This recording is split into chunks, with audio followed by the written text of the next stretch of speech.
Aujourd'hui j'ai rencontré le grand méchant loup. Aujourd'hui j'ai rencontré une princesse aux yeux doux. Je vois un dragon volant, J'entends un agre gourmand. Ouvre vite les belles histoires, c'est là qu'il se cache. chut chut, plus un bruit. Écoute, ils arrivent. Chut chut, les voilà. Entends-tu leur voix? La grande histoire. L'arbre de Justine. Une histoire écrite par Bertrand Fichou et illustrée par Alexandra Huard. Quand tu entends. Tourne la page. Justine serre fort la main de sa maman qui l'emmène à l'école à travers les rues étroites de la ville. Justine est toute petite. Les longues jambes des passants la bousculent. Au-dessus d'elle, les immeubles cachent le ciel. Justine a peur de tout ce qui est grand.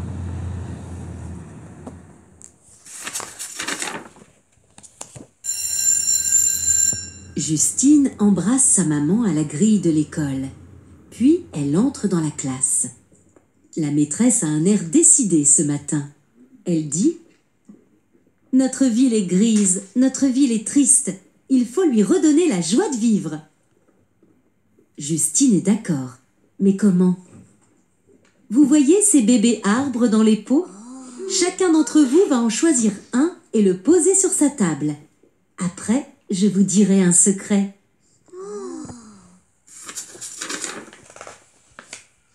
Tous les élèves se précipitent pour s'emparer des bébés arbres.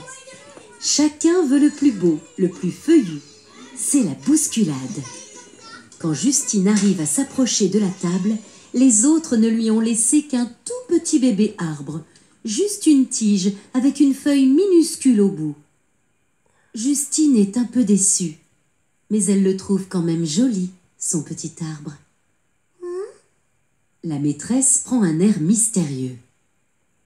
Maintenant, je vais vous dire mon secret.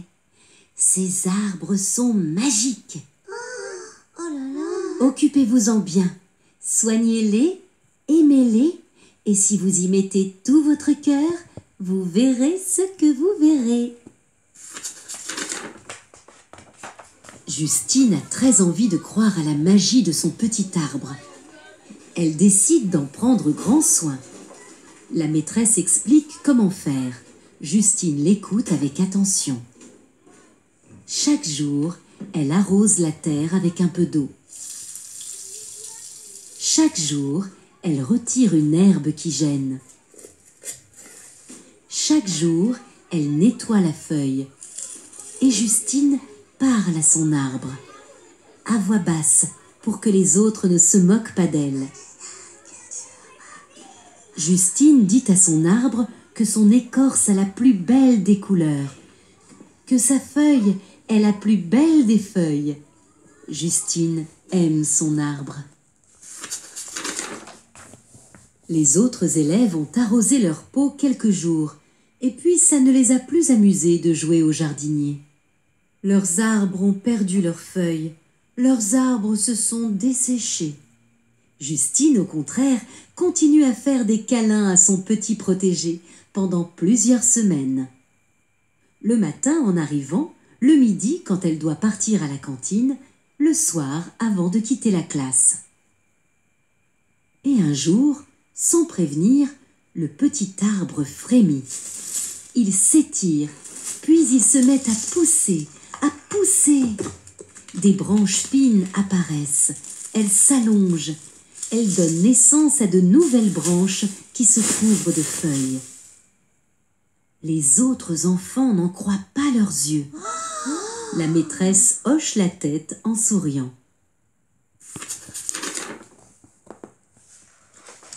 L'arbre de Justine grandit encore et bientôt il traverse le plafond. Justine a le cœur qui bat fort. Quelle magie incroyable!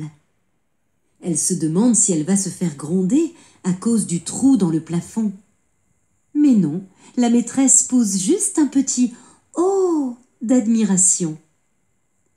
Alors Justine dit à son arbre: Tu es à l'étroit dans cette pièce, alors sors et monte plus haut que les immeubles de la ville. C'est comme si Justine avait mis son cœur à l'abri dans le tronc qui s'élargit. Elle murmure: Encore, encore, jusqu'au ciel.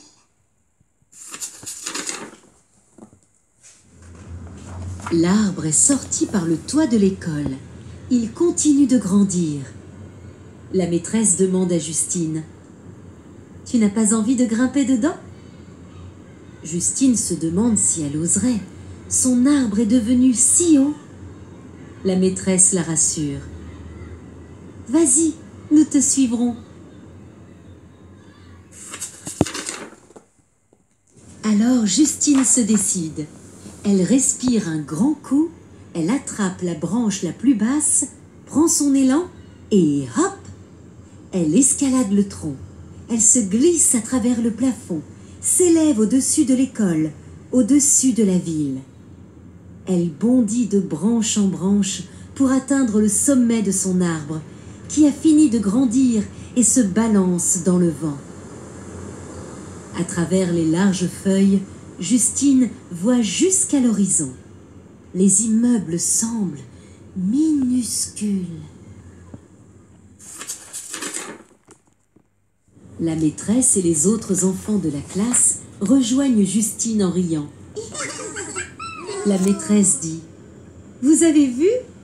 L'arbre de Justine a fait des fruits couverts de graines. Si on les cueillait? Justine et ses camarades cueillent les fruits de l'arbre. Ils en ont plein les bras. La maîtresse s'écrie: Et si on semait ces graines partout dans la ville? Alors Justine lance la première graine le plus loin possible au-dessus de la ville. Puis une deuxième, puis des poignées de graines. Et les autres enfants l'imitent.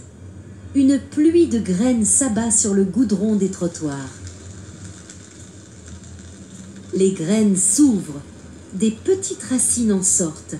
Elles s'enfoncent dans le goudron, elles traversent le béton. Elles donnent naissance à de nouveaux arbres. Et ces arbres poussent partout, dans les rues, au milieu des avenues, sur les toits. C'est incroyable. Une forêt pousse dans la ville. Les passants lèvent la tête vers le ciel. Et à leur tour, ils grimpent dans les arbres et ils crient de joie en découvrant l'horizon. Justine n'a plus peur. Elle rit avec la maîtresse qui danse sur les branches. Justine se sent grande. Justine se sent forte. Justine se sent vivante comme son arbre magique, caressé par le vent.